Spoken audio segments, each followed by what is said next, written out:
ہم اپنی لائف میں بہت سارے ایونٹ سے گزرتے ہیں اور بہت الگ الگ قسم کے ہم ایکسپیرینس بھی کرتے ہیں، لیکن کچھ ایکسپیرینس ایسے بھی ہوتے ہیں جو اپنی پرچھائی چھوڑ جاتے ہیں اور ہمیں پتہ بھی نہیں ہوتا کہ یہ فیلنگز، یہ ڈر ہمیں کنٹرول کر رہا ہے اور ہم اس راہ فرار اختیار کرنے کے لیے غلط ایکٹیویٹیز میں انوالو ہو جاتے ہیں۔ سائیکولوجیکل ٹراما کا مطلب ہوتا ہے ایک ایسا واقعہ جو آپ کے ایموشنز پر حاوی ہوتا ہے اور جس سچویشن میں آپ انڈرسٹینڈ نہیں کر پاتے اور آپ اوائڈ کرنے لگتے ہیں، پھر یہ ٹراما بن کر آپ کے سب کچھ مائنڈ میں رہتا ہے اور آپ کے ڈیسیجن، آپ کے بلیف اور ایموشن کو کنٹرول کرتا ہے۔ اور اس ٹراما کی خطرناک بات یہ ہے کہ آپ اپنے اس بیہیویئر کی وجہ سے انجان ہوتے ہیں۔ جب بچے اپنے پیرنٹس سے کوئی بات شیئر نہیں کرتے تو پیرنٹ اپنے بچوں کو سمجھدار سمجھ کر ان کو ان کے حال پر چھوڑ دیتے ہیں اور یہ سمجھتے ہیں کہ ہمارے بچے خوش ہیں، وہ مضبوط ہیں، انہیں ہماری ضرورت نہیں ہے۔ لیکن سچ تو یہ ہے کہ بچے ٹراما کی سچویشن میں کچھ سمجھ نہیں پاتے، لیکن وہ بار بار کوشش کرتے ہیں اسے لڑنے کی، اور وہ بار بار فیل ہونے کے باوجود وہ کوشش کرتے ہیں اور ایک وقت ایسا آتا ہے کہ وہ کوشش کرنا چھوڑ دیتے ہیں اور نا امید ہو جاتے ہیں اور پھر وہ سوسائڈ کمٹ کر لیتے ہیں۔ ان حالات سے ہر انسان گزرتا ہے اور چھوٹے بڑے سب کی لائف میں برے حالات اور مختلف واقعات آتے رہتے ہیں، لیکن کچھ لوگ سروائیو کر جاتے ہیں اور کچھ لوگ سوسائڈ کمٹ کر لیتے ہیں۔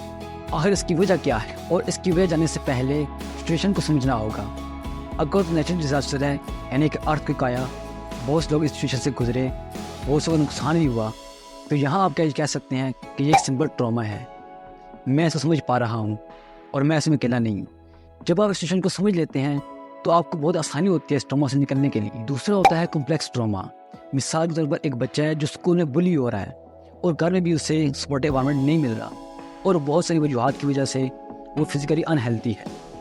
اس سچویشن میں بچہ آ کر بار بار سیم ایفرٹ کرتا ہے اور بار بار فیل ہوتا ہے اور وہ نا امید ہو جاتا ہے۔ کمپلیکس ٹراما ایک ایسی سچویشن ہوتی ہے جس میں آپ کو ریپیٹیٹیو اور برے خیال آتے ہیں، پھر آپ گلٹ، انزائٹی، شیم، ڈپریشن اور بہت زیادہ اینگر فیل کرتے ہیں۔ ٹراما سے ریلیٹڈ آپ کو برے خیال آتے ہیں جنہیں ہم نائٹ میئرس کہتے ہیں۔ یہاں آتا ہے ایک میچور انسان کا ساتھ جس کے ساتھ آپ ڈسکس کر سکیں اور وہ اپنی پرابلم کو سمجھ سکے۔ جب آپ کوشش کے باوجود بار بار فیل ہو جاتے ہیں اور جان لیتے ہیں کہ میں ابھی تک اپنی پرابلم کو صحیح سے انڈرسٹینڈ نہیں کر سکا، جب بھی میں فیل ہو رہا ہوں، پھر سب ایفرٹس چھوڑ کر اپنی پرابلم کو انڈرسٹینڈ کریں، جس سے آپ کو پتہ چلتا ہے کہ آپ کے پاس اس کا سولوشن نہیں ہے۔ پھر آپ ایکسپرٹ سے کنٹیکٹ کرتے ہیں اور اس سے اپنی پرابلم ڈسکس کرتے ہیں۔ اور بہت دفعہ ایسا بھی ہوتا ہے جب انسان دلدل میں دھنس جاتا ہے اور بہت زیادہ ہاتھوں مارتا ہے تو وہ مزید اس میں دھنس جاتا ہے، لیکن پھر ایک چھوٹی سی ایکسٹرنل مدد سے انسان آسانی سے دلدل سے باہر آ جاتا ہے۔ اور اس کے لیے آپ کو ریزیلینس ہونا چاہیے۔ ریزیلینس ہونے کا مطلب یہ ہوتا ہے کہ آپ کی لائف میں ایک وقت ایسا آتا ہے جب آپ سب کچھ کر چکے ہوں، آپ کے مینٹور، آپ کے دوست، آپ کے پیرنٹس کچھ بھی کام نہیں آتے، لیکن سر یہ مطلب نہیں کہ اس کا کوئی اور سولوشن نہیں ہے۔